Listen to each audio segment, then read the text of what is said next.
Hi,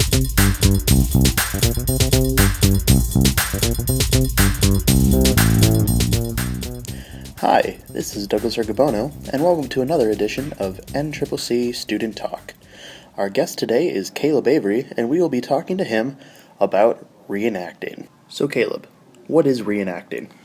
Reenacting basically is the, I guess you could say, the recreation of history. To put it shortly, that's what reenacting is. Why do you do it? Why do I do it? Well, I was raised in the reenacting hobby, and I guess that's why I've always had such an interest in American history, and I had relatives who served in the American Civil War. So that's why I do it, is to represent what they went through and try and get a better understanding of it. Do you reenact North or South? I don't really do, well, I do both, but I don't really have a favorite. They both have their ups and downs, and I personally see that the South is more fun to reenact because there's more flexibility in uniforms and there's more room to make it different, and yeah. Do you belong to any specific unit? I don't belong to a specific unit, however I do pay dues, which is kind of almost an insurance payment to a few different ones. One I belong to is a group of people from the Virginia area all the way up into Massachusetts and Maine who call themselves the Chesapeake Volunteer Guard. I belong to a group from the New York City and northern Pennsylvania area called the Union Volunteers, and a local group that I belong to is the 28th New York Infantry. Where do you reenact? Well, people reenact all over the place. I've been as far down as Virginia. I've had friends travel as far out west as Arkansas. I know that they do it all the way out in California, and they pretty much anywhere that there's an interest in the Civil War, they do reenacting. When did you start reenacting? Well, as I said, I've been reenacting since, I was born into the reenacting hobby, almost quite literally, and I've been doing it ever since. I officially started with a group in, I was about 13 years old.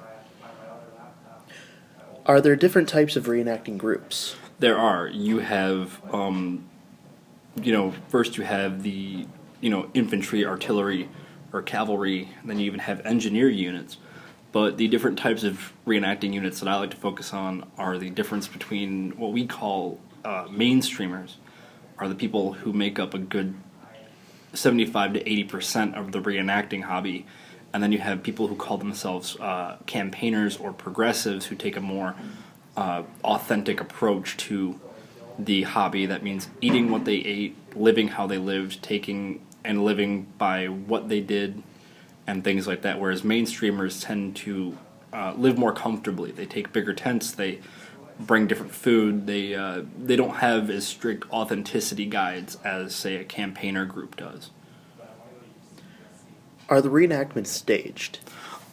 Yes and no. There generally are scenarios that we stick to. Our people who are in charge of our units more or less know what's going to happen, just so that we can kind of keep things safe and make sure that there's no confusion when it comes to who's trying to move where and do what. But there are events that are called immersion events, where you live off the land and you basically live away from the world for 3-4 days, and it's basically based around personal tactics more so than anything.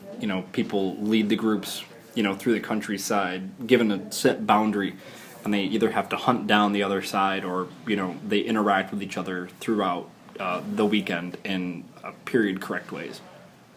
So do they follow a set progression?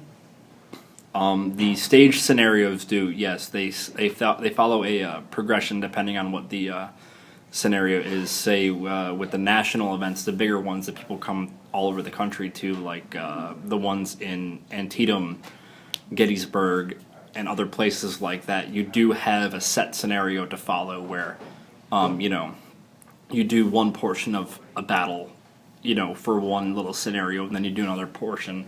It's not a steady kind of thing. It's normally you do the battle in stages depending on, what you're given. Thank you for listening to NCCC Student Talk. This program is produced by students in the Digital Media program at Niagara County Community College.